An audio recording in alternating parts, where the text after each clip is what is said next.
Hey guys, welcome to channel UP Triple SC का अड्डा. I hope you are doing well and your preparation is also going well. I hope you also aware of the date of video re-exam, that is 26th and 27th of June, and it is officially published on the website of commission. तो सभी को पता लग चुका होगा.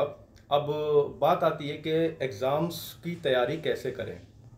बहुत से लोग तो काफ़ी टाइम पहले से भी लगे हुए हैं और कुछ लोगों ने अभी पढ़ाई अपनी स्टार्ट की है, कुछ लोग पहले से ही अपने धीरे धीरे कर रहे थे. तो अब 50 डेज़ की अगर मैं बात करूं, जैसे कि आपने थंबनेल देखा कि 50 दिन में कैसे मतलब पढ़ाई करें और क्या पढ़ें कैसे करके, ताकि हमारा जो एग्ज़ाम है वो क्रैक हो सके, उसी के बारे में मैं डिस्कस करूँगा. तो अगर आप इस एग्ज़ाम की तैयारी कर रहे हैं तो वीडियो को एंड तक ज़रूर देखें और वीडियो को लाइक करना बिल्कुल भी ना भूलें. तो सबसे पहले हमें सिलेबस पता होना चाहिए कि सिलेबस क्या है. सिलेबस मैं बता दूं 3 पार्टों में ये डिवाइड है. Reasoning, GS, Hindi. ठीक है. 50-50 क्वेश्चन आपको मिलेंगे और ईच क्वेश्चन आपका 2 मार्क्स का है. ठीक है. जिसमें अगर माइनस मार्किंग की बात करें तो 1/2, यानी कि एक क्वेश्चन गलत करने पे आपको 1 मार्क्स कटेगा आपका. ठीक. तो ये तो हो गया इसका सिलेबस और माइनस मार्किंग. अब सिलेबस में बहुत सारे लोग ये पूछते हैं कि सिलेबस, क्योंकि अभी भी बहुत सारे लोग पूछते हैं और उनको ये लगता है कि जैसे और एग्ज़ाम में सिलेबस में चैप्टर वाइज या टॉपिक वाइज दे रखा होता है, वैसा ही वीडियो के एग्ज़ाम में दिया होगा. लेकिन आयोग ने इस तरीके का कोई भी सिलेबस नहीं निकाला है. तो इसका मतलब हम ये निकाल सकते हैं कि अगर उसने हिंदी लिखा है 50 नंबर की, तो हिंदी में जितनी भी चीज़ होती है, ठीक है, वो सारी की सारी आएंगी. चाहे वो अलंकार हो, छंद हो, पत्र लेखन हो, ठीक है, पर्यायवाची, समास, संधि, ये सारी चीज़ें, और जो ग्रामर वाला पोर्शन है उसका, ठीक है, वर्णमाला, वो सारे के सारे सब इसमें आएगा. तो आपको सब पढ़ना है. रीजनिंग में बात करें तो लगभग 27-28 चैप्टर हैं उसमें भी, तो वो सारे के सारे आने हैं आपको, वो पढ़ना ही पढ़ना है. ठीक. बात करें अगर हिंदी की, तो हिंदी तो कर ली मैं. जीएस की, तो जीएस एक बहुत ही ज़्यादा वास्ट जो है सिलेबस है और उसमें बहुत सारी चीज़ें ऐड हो जाती हैं. जैसे अगर हम हिस्ट्री की बात करें तो सबसे पहले हिस्ट्री 3 पार्ट में डिवाइड हो जाती है, जैसे कि एंशियंट हो गई, मेडाइवल हो गई और मॉडर्न हो गई, यानी कि प्राचीन भारत, मध्यकालीन भारत और आधुनिक भारत, ये तीनों हो गए. ठीक है. ज्योग्राफी की बात करें तो इसमें ज्योग्राफी में आपको विश्व की ज्योग्राफी मिलेगी, यानी कि वर्ल्ड ज्योग्राफी, फिर भारत की ज्योग्राफी, दोनों पार्ट हो गए. पॉलिटी है इसके अंदर. साइंस की अगर बात करें तो 3 पार्ट हो गए, फिजिक्स, केमिस्ट्री और बायोलॉजी उसके अंदर. तो इस तरीके से ये बहुत ज़्यादा बड़ा हो जाता है. ठीक है. तो ऐसा नहीं है कि हम इसको एकदम से सारा कवर अप कर लेंगे 50 दिन में, ऐसा भी नहीं है. तो अब हमको इसमें स्मार्ट स्टडी करनी है, वो पार्ट पढ़ना है हमको जिसमें से मैक्सिमम क्वेश्चन हम फाइंड आउट कर सके अपने एग्ज़ाम में. तो सबसे पहले मैं रीजनिंग की बात करूँगा.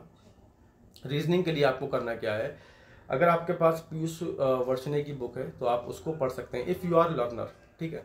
मतलब आप पहली स्टेज पे हैं, आपको रीजनिंग नहीं पता कैसे होती है, तो पीयूष वर्षने की बुक है, आप उसको अपने ना खरीदी हो तो खरीद लीजिए. ठीक है. वरना पीडीएफ से अगर आप पढ़ने के आदी हैं तो पीडीएफ तो शायद सभी चैनलों पे मौजूद है, आप उससे भी पढ़ सकते हैं. अब बात आ गई पढ़ने के बाद आपको क्वेश्चंस चाहिए, तो क्वेश्चंस कहाँ से मिलें. तो क्वेश्चंस के लिए आप टेक्स्ट बुक का आपने सब्सक्रिप्शन लिया ही होगा. टेक्स्ट बुक के अंदर एसएससी प्रीवियस ईयर क्वेश्चन हैं अप्रॉक्स 17,000, यानी कि 17,000 क्वेश्चंस उसके अंदर हैं. आप इनको लगाइए. ठीक है. इनको लगाने के बाद आपकी जो स्पीड है वो भी बढ़ेगी और जो रीजनिंग के क्वेश्चन को करने का तरीका है वो भी इम्प्रूव होगा, क्योंकि रीजनिंग में कोई फिक्स रूल नहीं होता है. ठीक. अगर मैं बात करूँ सीरीज़ के क्वेश्चन की, तो सीरीज़ में कभी गैप होता है, कभी स्क्वायर होता है, उसमें कभी क्यूब होता है, कभी स्क्वायर होकर मल्टीप्लाई हो रही होती है, कभी माइनस प्लस हो रहा होता है किसी नंबर से. तो बहुत सारे उसमें तो मतलब एक लॉजिक होता है. बस हिंदी में अगर इसका शाब्दिक अर्थ निकालें तो तार्किक शक्ति होता है, यानी कि आपकी जो माइंड की सोचने की क्षमता है वो क्या है, वो उससे परखी जाती है, जांची जाती है. तो बेसिक बस सीखिए कि किस तरीके से हमको करना है. मतलब जैसे रीजनिंग सीरीज़ की बात कर रहा था, तो सबसे पहले कैसे अप्रोच करना चाहिए इन क्वेश्चनों को, तो वही है कि इनको गैप देखो. सबसे बेस्ट तरीका इसका गैपिंग का ही है. गैपिंग से ही आपको पता लग जाएगा कि स्क्वायर हो रहा है या फिर मल्टीप्लाई हो रही है या माइनस हो रहा है, कुछ भी जो भी हो रहा है उसमें पता लग जाता है. तो वो बेसिक आपको अगर करना है तो पीयूष वर्षने की बुक खरीद सकते हैं और प्रैक्टिस के लिए आप टेक्स्ट बुक पे जो PYQ दे रखे हैं उनको कर सकते हैं. ठीक है. या फिर आपके पास आप एक मोटी वाली बुक है यूथ पब्लिकेशन की, उसके अंदर लगभग आप जो अपडेटेड आई है 76 क्वेश्चन पेपर दे रखे हैं, यानी कि 2015 से जब से आयोग बना है तब से ये सारे जो अब तक के पेपर हैं उसके अंदर आपको अवेलेबल हैं, तो आप उसमें से रीजनिंग के क्वेश्चन भी ज़रूर करिए। बाकी मैंने भी 2019 से लेकर अब तक की वीडियो अपलोड की हैं, आप उनको भी देख सकते हैं। ठीक है, डिस्क्रिप्शन में आपको लिंक मिल जाएगा, अगर नहीं आपको फाइंड कर पा रहे हैं या फिर आप प्लेलिस्ट में जाएंगे, वहाँ पर आपको UPSSC वीडियो या फिर रीजनिंग के UPSSC रीजनिंग के नाम से वो मिल जाएगा। ठीक है, अब बात करते हैं हम हिंदी की। ठीक है, हिंदी में आई थिंक किसी को इतनी ज़्यादा दिक्कत नहीं होगी, फिर भी अगर आपको दिक्कत हो रही है तो एक यूथ पब्लिकेशन की बुक आई है 10,900 प्लस, उसमें क्वेश्चन है 2,920 एग्जैक्ट। ठीक है, तो उसके अंदर जितने भी एग्ज़ाम हुए हैं यूपी में उन सभी के क्वेश्चंस आपको MCQ के रूप में दे रखे हैं, यानी कि UPPCS से लेके UPSI हो या फिर UPPCL के क्वेश्चन हो या फिर UPSSC के क्वेश्चन हो, वो सारे के सारे आपको उसमें मिल जाएंगे। ठीक है, और क्वेश्चन के साथ साथ उसके नीचे जो एक्सप्लेनेशन दिया है वो बहुत ही अच्छा है। क्वेश्चंस के आंसर जो हैं वो आप कह सकते हैं कि एरर फ्री हैं, क्योंकि कहीं 400-500 क्वेश्चन में जाके आपको किसी क्वेश्चन में गड़बड़ दिखेगी, और वो भी यूथ की तरफ से नहीं, वो आयोग का ही ब्लंडर है, क्योंकि डिफरेंट आयोग ने डिफरेंट आंसर जो है मान रखे हैं। ठीक, तो जैसे आदित्य का हम कंपैरिजन करें तो आदित्य में बहुत ज़्यादा जो है एरर हैं, गलतियां हैं, लगभग मेरे हिसाब से उसमें 20 से 30% जो हैं वो गलतियां हैं। तो अगर आप आदित्य पढ़ रहे हैं तो उसको ध्यान से पढ़ें। ठीक है, उसमें आपको गलतियां मिलेंगी, और कहीं ऐसा ना हो कि आप वो चीज़ याद करके जाएं एग्ज़ाम में और एग्ज़ाम में वही क्वेश्चन आ जाए, आप वही गलती कर दें वहाँ पर। तो इन चीज़ों का ध्यान रखें। अगर टाइम तो है ही काफ़ी आपके पास अभी, अगर नहीं है बुक तो बुक खरीद लीजिए, अच्छी बुक है वो। बात करते हैं GS की। ठीक है, तो ये दोनों जो मैंने आपको बताया, ये सब अगर आप इतना कर लेते हैं, ठीक है, तो आई थिंक 40 प्लस तो आप इसमें आराम से इजीली कर सकते हैं। और रीजनिंग ऐसा सेक्शन है कि आप 50 भी कर सकते हैं, अगर आपने अच्छे से प्रैक्टिस कर ली प्रीवियस ईयर के क्वेश्चंस की UPSSC के। और जो मैंने बताया टेक्स्ट बुक पे आपको क्या लगाना है, PYQ लगाना है SSC वाले, ये कर लिए। अगर आपने 1000-2000 भी इसमें से कर लिए तो आपका श्योर है कि आप 50-50 भी कर सकते हैं इसमें, क्योंकि मैथ और रीजनिंग ऐसे पार्ट है कि आप 100% इसमें कर सकते हैं। बाकी हिंदी रह गया, तो हिंदी में भी मुझे लगता है कि अगर आप अच्छे से ढंग से, हिंदी तो वैसे ज़्यादातर स्टेट गवर्नमेंट के सभी एस्पिरेंट पढ़ते ही हैं, तो 40 प्लस या 45 तक आप स्कोर कर सकते हैं। तो ये दोनों सेक्शन हमारे जो हैं वो स्कोरिंग सेक्शन है। यहाँ से अगर हम 40-45 भी लेके चलते तो 90 क्वेश्चन हम यहाँ से इजीली कर सकते हैं। ठीक है, बट GS वाले पोर्शन में दिक्कत होगी, क्योंकि GS जो है बहुत ज़्यादा वास्ट है, और उसमें पढ़ा हुआ आया या ना आया वो अलग चीज़ है वो, तो वहाँ से हम ज़्यादा उम्मीद ना लगाएं। उसमें हम स्कोर रखने की कोशिश करेंगे कि 30 या 35 तक हमारा सही हो जाए। तो ये 90 और 30, 135, 120, 125 का स्कोर हम सही क्वेश्चन हम कर पाएंगे एग्ज़ाम में, और यही जो है वो एक सेफ स्कोर भी रहेगा। ठीक है, तो GS में अगर हम बात करें तो स्मार्ट स्टडी कैसे कर सकते हैं GS में, इन 50 डेज़ में हम GS को कैसे कवर कर सकते हैं ताकि हमारे अच्छे मार्क्स आ जाएँ, 30-35 तक सही क्वेश्चन हो जाएँ।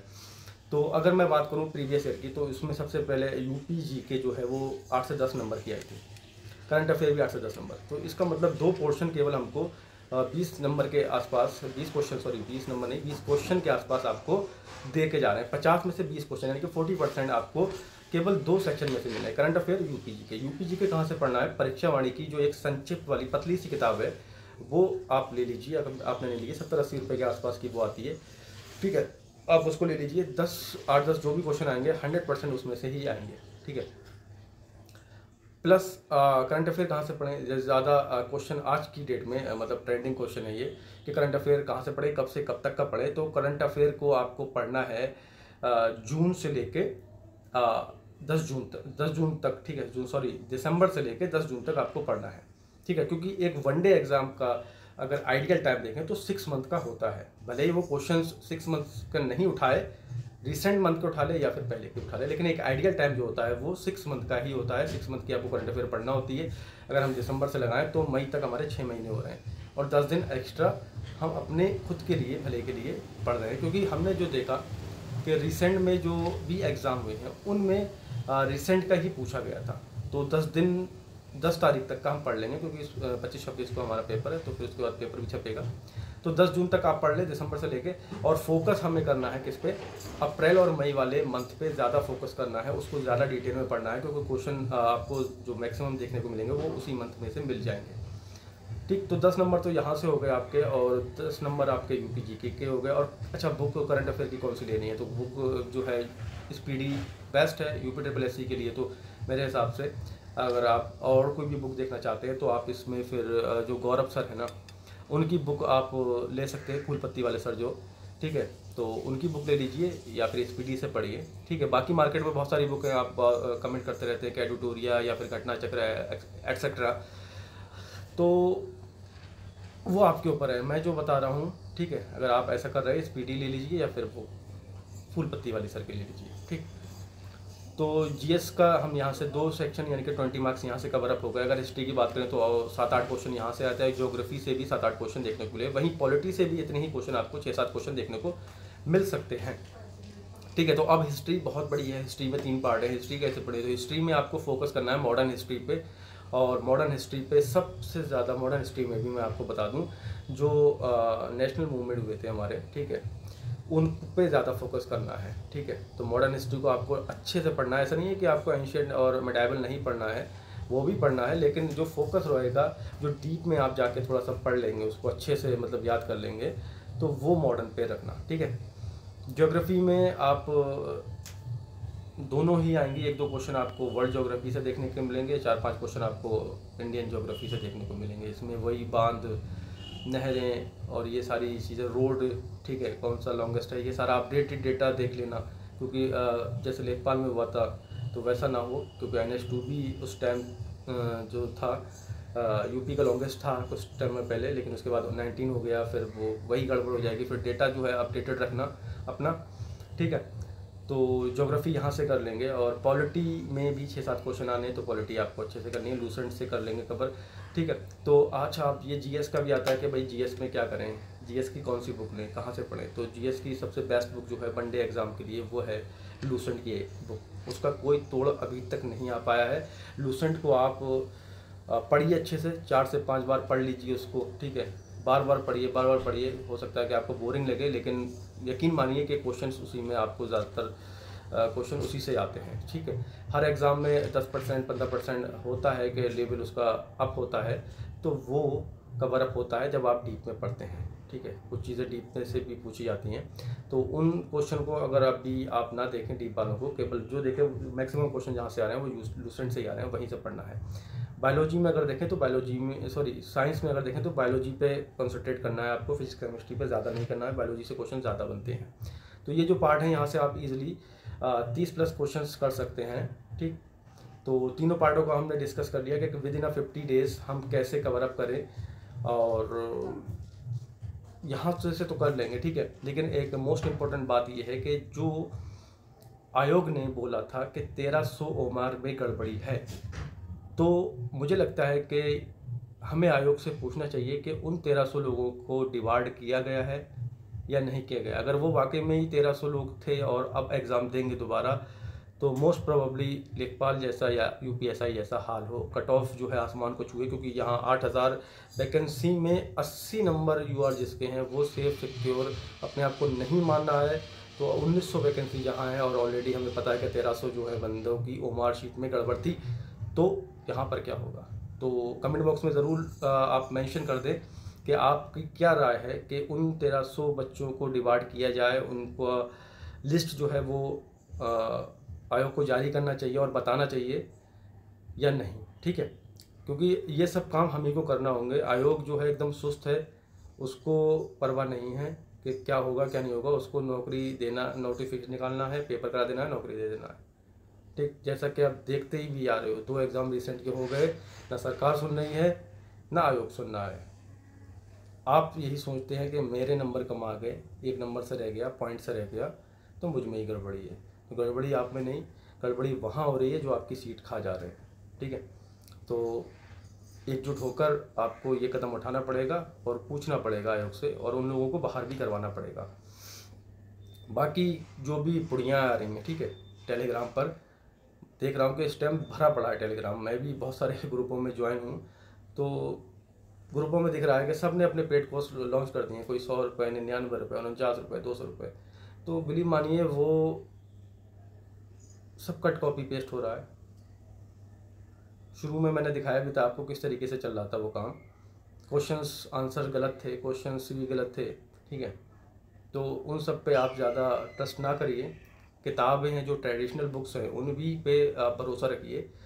टेक्स्ट बुक है सबसे बेस्ट है, एरर फ्री है, क्योंकि उसके पास जो टीम है वो किसी के पास नहीं है। बहुत बड़ी टीम है, एनालाइज करते हैं, टीचर्स हैं उनके पास, ठीक है, टाइपिस्ट हैं, बहुत बड़ी टीम है। तो उनके आपको डेटा में अब एरर देखने को नहीं मिलेगी। हालांकि पहले मिलती थी, टेक्स्ट बुक आज से नहीं, 2014-13 से 14 से, तो स्टार्टिंग में होता था क्योंकि उनके पास टीम नहीं थी। लेकिन आज के डेट में वो सारे एग्ज़ाम कवर कर रहे हैं इंडिया में, चाहे वो छोटा हो या बड़ा हो। तो उनके पास बहुत बड़ी टीम है, वो क्वेश्चन को एनालाइज कर लेते हैं, ठीक है, और उसका जो सही आंसर होता है वही आपको देखने को मिलता है, ठीक है। एक्सप्लेनेशन भी उसमें आपको अच्छा मिलता है। तो अगर आपको कहीं से भी प्रैक्टिस करनी है तो टेक्स्ट बुक सबसे बेस्ट है, ठीक है। और इस टाइम अगर ऑफलाइन में देखें तो यूथ की जो किताबें आ रही हैं वो बहुत ही अच्छी आ रही हैं, उसमें एक्सप्लेनेशन बहुत अच्छा दे रखा है। तो आप इनकी किताबें भी खरीद सकते हैं। बाकी अगर आपने UPSSC का जो चैनल है हमारा टेलीग्राम पर वो ज्वाइन नहीं किया है तो ज्वाइन कर लीजिए, क्योंकि लॉस होगा इसमें आपका। वहाँ पर डेली आपको क्वेश्चन 100 के आसपास देखने को मिल रहे हैं। UP GK हो, हिंदी हो, कंप्यूटर हो या फिर GS हो या रीजनिंग हो, डेली क्वेश्चन आपको वहाँ पर देखने को मिल रहे हैं प्रैक्टिस के लिए। और सारे के सारे क्वेश्चन जो हैं वो एग्ज़ाम ओरिएंटेड हैं और एरर फ्री हैं। सबसे बड़ी बात एरर फ्री है, क्योंकि गड़बड़ हो जाती है अगर आपको गलत आंसर आपके दिमाग में छप गया और वो क्वेश्चन आ गया। लेखपाल में भी सूर्य की लाली हुआ था बहुतों के साथ, क्योंकि क्विज़ में वो आपने किया था और वही आपने आंसर लगाया, लेकिन वो आंसर गलत हो गया। तो इन सब से बचें, अपनी पढ़ाई ऑफलाइन ही ज़्यादा करें, ठीक है। ऑनलाइन कम ही आएँ, और ऑनलाइन ऐसी जगह रुकें जहाँ विश्वसनीय हो, जहाँ के क्वेश्चंस जो हैं, डेटा जो है, कंटेंट जो है वो ऐसा हो कि एरर फ्री हो, जहाँ से गड़बड़ ना हो। तो आज के लिए इतना ही। जय हिंद, जय भारत।